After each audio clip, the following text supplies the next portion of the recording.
Vector crop tool.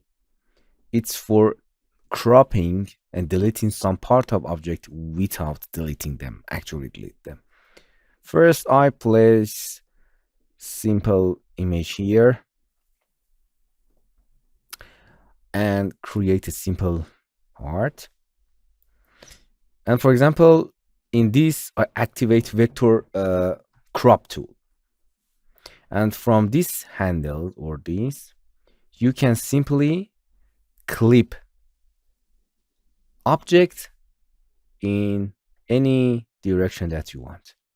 And as you can see, it does not delete the object. If you select in, as you can see, this is our object that is clip here.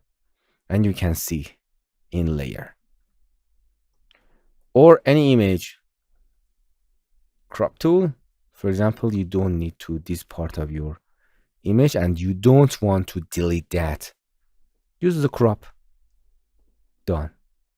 And this masking option here tells us, okay, we use a mask to clipping this image or this vector.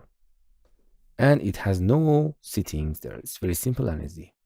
Hello my friends. To continue these tutorials on YouTube, subscribe us, like us, and hit the bell icon. And now you will be alerted about all of the amazing videos that we release.